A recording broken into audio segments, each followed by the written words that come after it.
ورحمة الله وبركاته. الحمد لله رب العالمين. أشهد أن لا إله إلا الله وحده لا شريك له، وأشهد أن سيدنا ومولانا محمدا عبده ورسوله، صلى الله تبارك وتعالى عليه وعلى آله وأصحابه وذريته أجمعين. أما بعد، فأعوذ بالله من الشيطان الرجيم. بسم الله الرحمن الرحيم. اليوم أكملت لكم دينكم وأتممت عليكم نعمتي ورضيت لكم الإسلام دينا. صدق الله مولانا العلی العظیم. معزز علماء کرام، طلبہ عزیز، بزرگوں اور بھائیوں،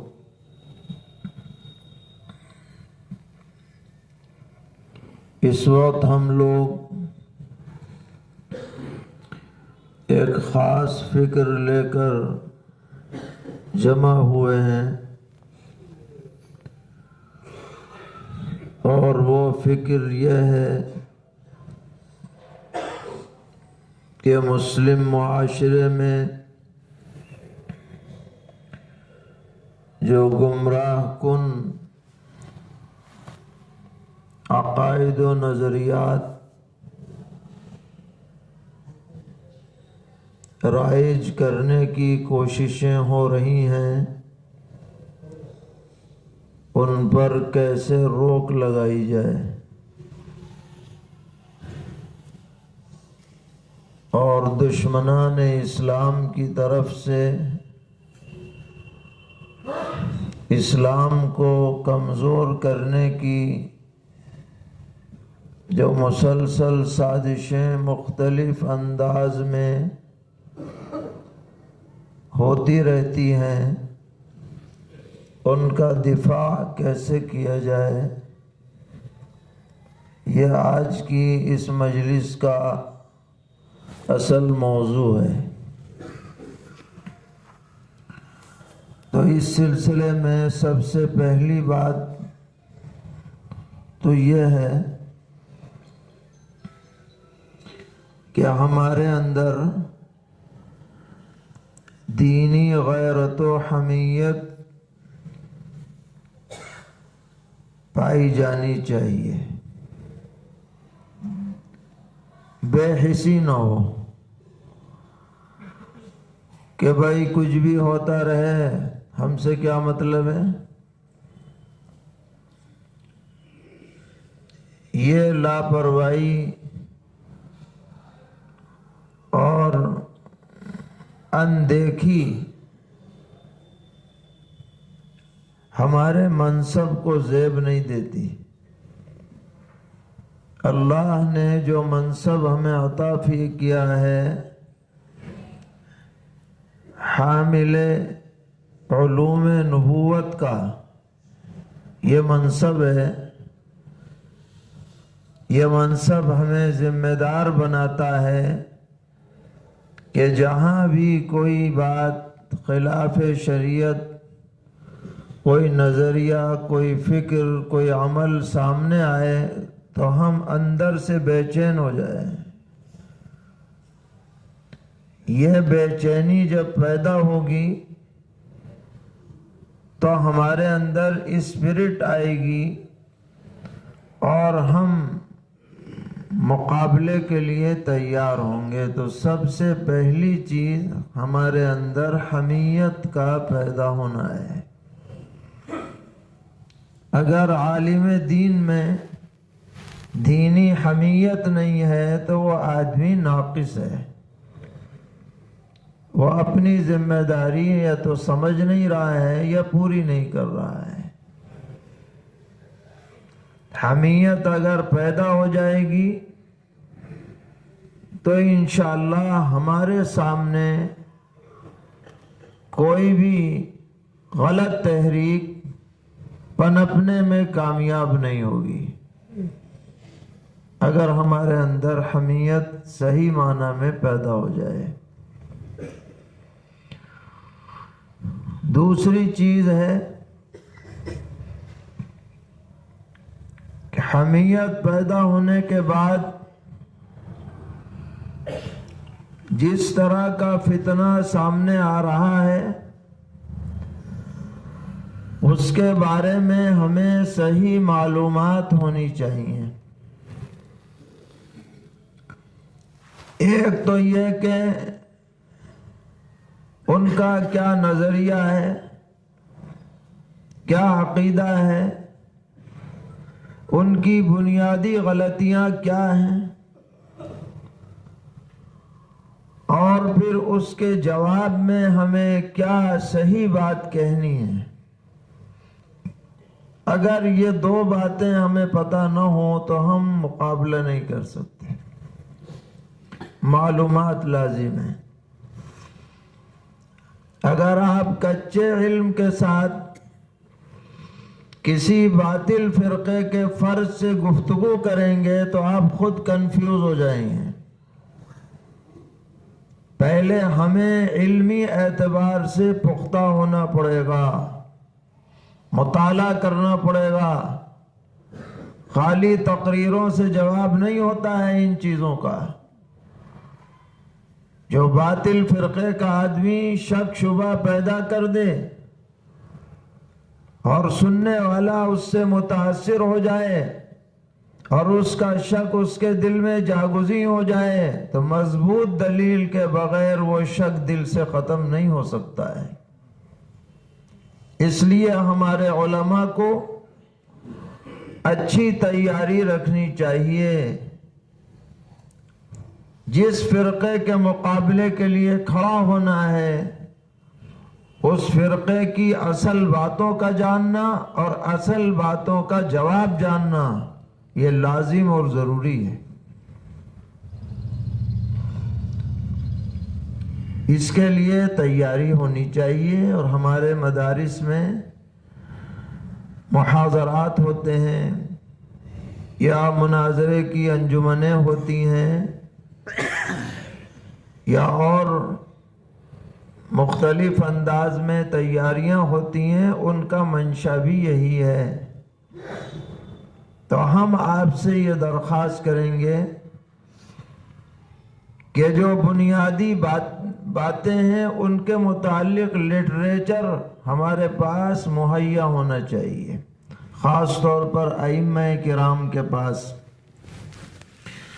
یا جو علاقے کے ذمہ دار علماء ہیں ان کے پاس رد قادیانیت سے متعلق اہم کتابیں موجود رہیں۔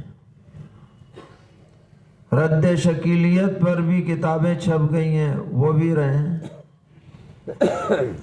گوہر شاہی کے بارے میں بھی کتابیں ہیں، شیعیت کی تردید کے بارے میں بھی کتابیں ہیں۔ پورا کتب خانہ نہ ہو لیکن جو اہم کتابیں رد میں لکھی گئی ہیں وہ ہمارے سامنے ہونی چاہیے۔ تیسری بات، ہمارا اصل ٹارگٹ کیا ہے؟ اصل ٹارگٹ اور مقصود اور منشا یہ نہیں ہے کہ جو باطل فرقے کے لوگ ہیں ان کو واپس لایا جائے، یہ دوسرے نمبر پر ہے۔ ہماری تحریک کا بنیادی منشا یہ ہے کہ جو نہیں گئے ہیں باطل کی طرف ان کو جانے سے روکا جائے، کیونکہ جو جا چکے ہیں ان کو واپس لانا مشکل ہے۔ اللہ تعالیٰ اگر ہدایت نہ دے تو واپس نہیں آ سکتے، لیکن جو بھولے بھالے ہمارے لوگ ادھر جا سکتے ہیں ان کی سازشوں سے، ان کو بچانا یہ ہمارا اولین فریضہ ہے۔ اس کے لیے ہمارے جو روزمرہ کے بیانات ہیں، جمعے کے بیانات ہیں، ان میں ہم صحیح عقیدہ مثبت انداز میں لوگوں کو سناتے رہیں۔ ختم نبوت کے بارے میں، حضرت امام مہدی کے بارے میں، حضرت عیسیٰ علیہ السلام کے بارے میں جو صحیح باتیں ثابت ہیں نصوص سے، قرآن کریم سے، احادیث شریفہ سے، آثار صحابہ سے، جب وہ پہلے سے کانوں میں پڑی رہیں گی لوگوں کے، تو اگر کوئی ان کے خلاف ان سے جا کے باتیں کرے گا یا وہ کہیں اس کے خلاف باتیں سنیں گے تو وہ آسانی سے قبول نہیں کریں گے۔ اب بیچارے کو پہلے سے کچھ پتہ ہی نہیں، اس کے کان میں کچھ پڑا ہی نہیں، اس نے کچھ مطالعہ کیا ہی نہیں، اصل بات اس کے علم میں آ ہی نہیں، تو جو چاہے اسے بہکا سکتا ہے۔ کہیں بھی سوشل میڈیا پہ سن کر کے، دیکھ کر کے وہ غلط راستے پہ جا سکتا ہے، لیکن ہم صحیح بات اس کو پہلے سے پہنچا دیں گے اور پہنچاتے رہیں گے تو جانے کا امکان کم سے کم تر ہو جائے گا۔ تو ہمیں اس کی کوشش کرنی چاہیے۔ حضرت والد صاحب رحمۃ اللہ علیہ اس پر بہت زور دیا کرتے تھے کہ بھئی خالی نماز روزے کی باتیں نہ کرو، یہ بھی عقیدہ ہے۔ حضرت عیسیٰ علیہ السلام کے بارے میں، حضرت مہدی رضی اللہ تعالی عنہ کے بارے میں، پیغمبر علیہ السلام کے آخری نبی ہونے کے بارے میں، ان باتوں کو بھی کثرت سے بیان کیا جائے اہتمام کے ساتھ، تو آدمی اگر پہلے سے سنا ہوا ہوگا تو دوسری باتوں پر وہ یقین نہیں کرے گا۔ اور ایک اصولی بات ہم سب کو کہنی چاہیے کہ وہ دین جسے لے کر سرور عالم خاتم النبیین حضرت محمد مصطفیٰ صلی اللہ تعالی علیہ وسلم تشریف لائے، وہ دین کامل ہو چکا ہے،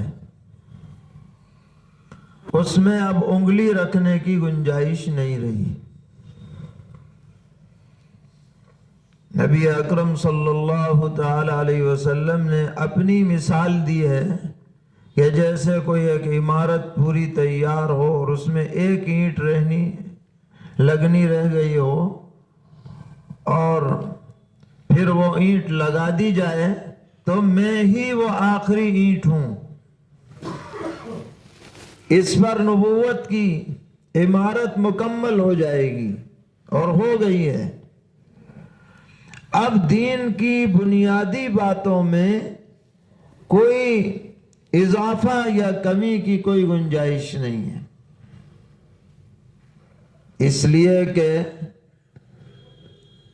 قرآن پاک مکمل نازل ہو چکا۔ وہ ذات جس پر اللہ کی وحی نازل ہوتی تھی وہ دنیا سے پردہ فرما چکی، اور دین میں جو اضافہ ہوتا یا تو قرآن کریم کے ذریعے ہوتا یا اس وحی کے ذریعے ہوتا جو پیغمبر علیہ السلام پر نازل ہوئی۔ اب یہ دونوں راستے بند ہو چکے ہیں۔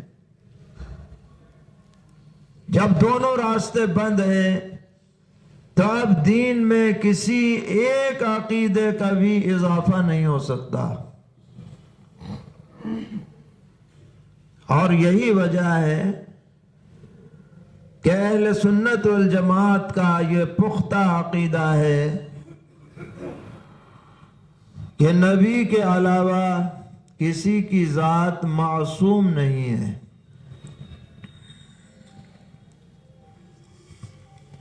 یعنی وہ ذات جس سے خطا کا صدور ہو سکتا ہو،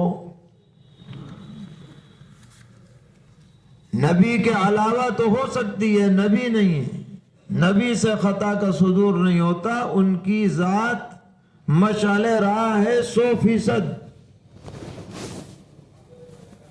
اور ان کی بات کا ماننا ایسے ہی واجب اور فرض ہے جیسے اللہ تعالیٰ کی بات کا ماننا واجب اور فرض ہے۔ قرآن پاک میں اللہ تعالیٰ نے فرمایا من یطیع الرسول فقد اطاع اللہ، جس نے رسول کی بات مانی اس نے اللہ کی بات مانی۔ آج ہم تک حدیث پہنچتی ہے، وہ راویوں کی کمزوری کی وجہ سے پہنچتے پہنچتے ضعیف کہلاتی ہے، لیکن جو حدیث سرور عالم صلی اللہ تعالی علیہ وسلم نے براہ راست صحابہ کے سامنے بیان فرمائی اور صحابی نے اسے سنا، اس صحابی پر اس حدیث پر عمل کرنا ایسا ہی فرض ہے جیسے کہ قرآن پر عمل کرنا فرض ہے، کوئی شک نہیں ہے۔ یہ پوزیشن جو نبی کو حاصل ہے واجب الاتباع ہونے کی، واجب الاطاعت ہونے کی، یہ نبی کے علاوہ کسی اور کو حاصل نہیں ہے۔ ہمارا جو شیعوں سے اختلاف ہے، روافض سے اختلاف ہے، اس کی وجہ بھی یہی ہے کہ انہوں نے نبی کے علاوہ 12 لوگوں کو، اماموں کو معصوم مان لیا۔ ہم کہتے ہیں نبی کے علاوہ کوئی معصوم نہیں ہے، اللہ کا ولی ہو سکتا ہے، صحابی ہو سکتا ہے، تابعی ہو سکتا ہے، تبع تابعی ہو سکتا ہے، لیکن معصوم نہیں ہو سکتا۔ جب معصوم حضور کے علاوہ کوئی اور نہیں ہے تو کسی اور کی بات سے دین میں کمی بیشی کی کوئی گنجائش نہیں ہے، چاہے لاکھ کہہ دیں۔ یہ بات ہمیں سب کو بتلانی ہے، ہر مومن تک یہ بات پہنچانی ہے کہ نبی کا مقام غیر نبی کو نہیں دیا جا سکتا، ہرگز نہیں دیا جا سکتا۔ اور یہ جتنے بھی فرق باطلہ پیدا ہوتے ہیں، چاہے وہ نبوت کا جھوٹا دعویٰ کرنے والے ہوں، وہ غیر نبی کو نبی کا مقام دیتے ہیں، یہ ہمیں منظور نہیں۔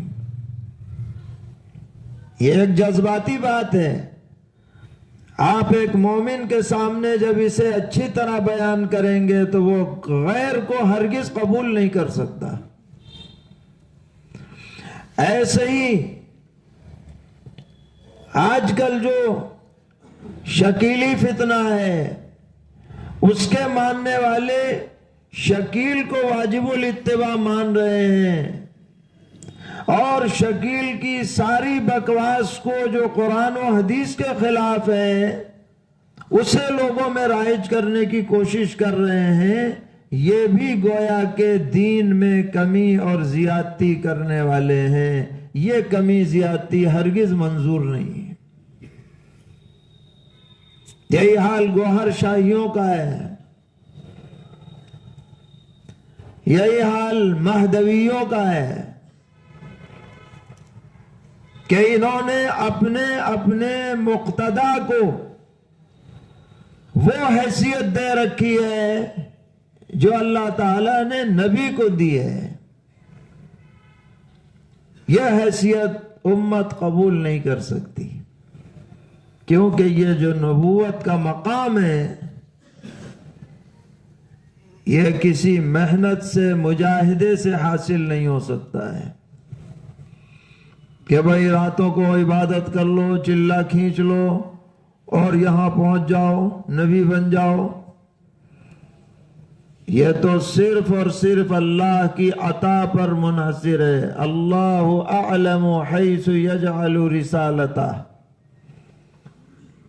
کوئی لاکھ محنتیں کر لے، عبادتیں کر لے، مجاہدے کر لے، واللہ کا ولی تو بن سکتا ہے اللہ اگر چاہے، لیکن نبی نہیں بن سکتا ہے۔ نبی تو وہی بنے گا جسے اللہ تعالیٰ بنائیں گے۔ آپ نے سنا ہوگا کہ حضرت حکیم لقمان رحمہ اللہ تعالی ان کو پیشکش کی گئی کہ ولی بنو گے کہ نبی بنو گے؟ انہوں نے عرض کیا کہ جی من تو ولی ٹھیک ہے، ہم تو ولی ٹھیک ہے۔ دوستوں کو پتہ چلا کہ جی یہ پیشکش ہوئی تھی کہ نبی بنے کہ ولی بنے، نبی تو بڑا اونچا درجہ ہے، اور پیشکش ہو رہی کہ نبی بنے کہ ولی بنے، اور حضرت نے تو کہہ دیا جی ولی ٹھیک ہے۔ پوچھا کہ ایسا کیوں؟ فرمایا اگر اللہ تعالیٰ کو نبی بنانا ہوتا تو پوچھتے ہی کیوں، بنا ہی دیتے۔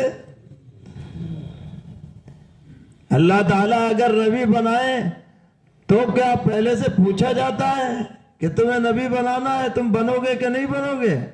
اس لیے ہم تو ولی ٹھیک ہے۔ تو نبی اللہ کے بنائے بغیر کوئی نبی نہیں بن سکتا، اور جیسے نبی نہیں بن سکتا اللہ کے بنائے بغیر، حقیقی مہدی بھی اللہ کے بنائے بغیر نہیں بن سکتا۔ یہ بھی ایک ایسا ہی منصب ہے۔ چنانچہ حدیث میں آتا ہے کہ حضرت امام مہدی جو آخری امام ہوں گے، خلیفۃ المسلمین، ایک رات میں اللہ تعالیٰ ان کو یہ صلاحیت عطا فرما دیں گے۔ پہلے سے انہیں بھی پتہ نہیں ہوگا کہ مجھے مہدی بننا ہے اور میں مہدی ہوں۔ اللہ نے بنایا تو بنے، اللہ بنائیں گے تو بنیں گے، اور وہ دعویٰ نہیں کریں گے کہ میں مہدی ہوں، کنوینسنگ نہیں کریں گے، پارٹی نہیں بنائیں گے، جماعت نہیں بنائیں گے، زبردستی لوگ انہیں پکڑ کے ان کے ہاتھ پہ بیعت کر لیں گے۔ صرف ایک ہی بات ان کے جھوٹا ہونے کے لیے کافی ہے، یہ جتنے بھی جھوٹے من گھڑت مہدی بنے پھر رہے ہیں کہ یہ دعویٰ کرتے ہیں مہدی بننے کا، یہ دعویٰ ہی ان کے جھوٹے ہونے کی دلیل ہے۔ ایک مرتبہ کی بات ہے، ہم لوگ مراد آباد میں تھے، مدنی مسجد میں عصر کی نماز، جمعہ کا دن، جب عصر کا وقت ہوا تو طلبہ ٹہلنے وہلنے چلے جاتے ہیں، زیادہ تعداد تھی نہیں۔ اچانک ایک آدمی جیسے ہی وقت ہوا نماز کا، وہ مصلی پہ پہنچ گیا۔ ہم لوگ سمجھے کہ کوئی طالب علم ہوگا، نماز پڑھا رہا ہوگا۔ اس نے جو نماز پڑھائی تو دم ادم پڑھا دی، 3 منٹ میں 4 رکعت، اور قاعدے میں پڑھائی کچھ نہیں معلوم ہے، ایک دم سلام پھیر دیا۔ اب جب اس نے سلام پھیرا تو ہم لوگ ایک دوسرے کا منہ دیکھ رہے ہیں کہ بھئی کون آ گیا ہے۔ ابھی ہم دیکھ ہی رہے تھے، اس نے کہا میں امام مہدی ہوں، نماز پڑھا کے۔ تب پتہ چلا کہ دماغ میں خلل تھا، امام مہدی بنا بیٹھا ہے۔ تو جو دعویٰ کرے گا مہدی ہونے کا، یاد رکھیے، کہیں بھی دعویٰ کرے، کوئی بھی دعویٰ کرے، یہی اس کے جھوٹے ہونے کی سب سے بڑی دلیل ہے۔ اور مثل مشہور ہے کہ آدمی ایک جھوٹ بولتا ہے، اس جھوٹ کو صحیح کرنے کے لیے 70 جھوٹ بولنے پڑتے ہیں۔ یہی حال ان لوگوں کا ہے کہ جب مہدی کا دعویٰ کیا تو شرعی اعتبار سے، شرعی احادیث اور روایات کے اعتبار سے مہدی کا جوڑ حضرت عیسیٰ علیہ السلام سے ہے۔ ان کے دور میں وہ حضرت عیسیٰ علیہ السلام کا نزول ہونا ہے۔ اور آپ نے سنا ہوگا علماء سے کہ نزول ہوگا دمشق کی مسجد میں، اور نماز کے لیے تیاری ہو رہی ہوگی، تو حضرت عیسیٰ علیہ السلام تشریف لے آئیں گے، حضرت امام مہدی نماز کے لیے بڑھ رہے ہوں گے، وہ انہیں فرمائیں گے آپ آگے بڑھائیے۔ تو حضرت عیسیٰ علیہ السلام فرمائیں گے کہ نہیں، جس کے لیے تکبیر کہی گئی ہے وہی نماز پڑھائیں، اور پھر وہ حضرت عیسیٰ علیہ السلام کے وزیر بن کر کے کام کریں گے۔ تو آپ دونوں کا جوڑ ہے، آپ حضرت مہدی کو حضرت عیسیٰ علیہ السلام سے الگ نہیں کر سکتے شرعی اعتبار سے، لہذا جب یہ مہدی کی بات کرے گا آدمی یا کرتا ہے تو اسے حضرت عیسیٰ علیہ السلام کے بارے میں جھوٹی تعویلات کرنی پڑیں گی لازماً۔ اب ایک من گھڑت روایت چلا رکھی ہے، لا مہدی الا عیسیٰ، کہ مہدی تو بس عیسیٰ ہی ہے، لہذا جو مہدی کا دعویٰ کر رہا ہے کہہ رہا میں عیسیٰ ہوں، میں مہدی بھی ہوں، میں عیسیٰ بھی ہوں۔ اور عیسیٰ علیہ السلام کا نزول جو متواتر احادیث سے ثابت ہے، جس کا انکار کفر ہے، یہ بے دھڑک انکار کر رہا ہے، اپنے جھوٹے دعوے کے لیے ثابت شدہ بات کا کیا کرتا ہے؟ انکار کرتا ہے۔ جیسے مرزا قادیانی نے بھی دعویٰ کیا تھا کہ میں مہدی ہوں، پھر دعویٰ کیا میں ہی عیسیٰ بھی ہوں، میں مہدی بھی ہوں، میں عیسیٰ بھی ہوں۔ تو لوگوں نے اس سے کہا کہ وہ تو عیسیٰ علیہ السلام نازل ہوں گے دمشق کی مسجد میں، یہ تو قادیان ہے، یہاں تو ایسی کوئی مسجد بھی نہیں، کوئی مینارہ بھی نہیں ہے، اور مشرقی مینارے سے نازل ہوں گے، یہاں تو کوئی نظر آ نہیں رہا، آپ کیسے بن گئے عیسیٰ؟ کہنے لگے لاؤ چندہ کرو بنا دیتے ہیں۔ عیسیٰ پہلے بن گئے، مینارہ بعد میں بن رہا ہے۔ کچھ لوگوں نے کہا کہ جی حدیث میں ہے کہ وہ عیسیٰ علیہ السلام جب آئیں گے تو 2 زرد چادریں پہنے ہوئے ہوں گے۔ آپ تو کبھی زرد چادر نظر نہیں آتے، آپ تو کوٹ پہنے ہوئے رہتے ہیں، شیروانی رہتے ہیں، پہنے ہوئے رہتے ہیں، اس کا بٹن بھی اونچے نیچے لگائے رہتے ہیں، ایسے اپنے آپ میں مست رہتے ہیں۔ تو کیا کہتا ہے؟ لوگوں کو پتہ ہی نہیں کہ چادروں کا کیا مطلب ہے۔ زر چادروں کا مطلب ہے 2 بیماریاں اوپر کے حصے میں، نیچے کے حصے میں۔ مجھے بھی 2 بیماریاں ہیں۔ اوپر کے حصے میں بیماری ہے کہ میرے سر میں درد بہت ہوتا ہے، کبھی کبھی تو اتنا درد ہوتا ہے کہ ہاتھ پیر ہٹنے لگتے ہیں، تشنج ہو جاتا ہے۔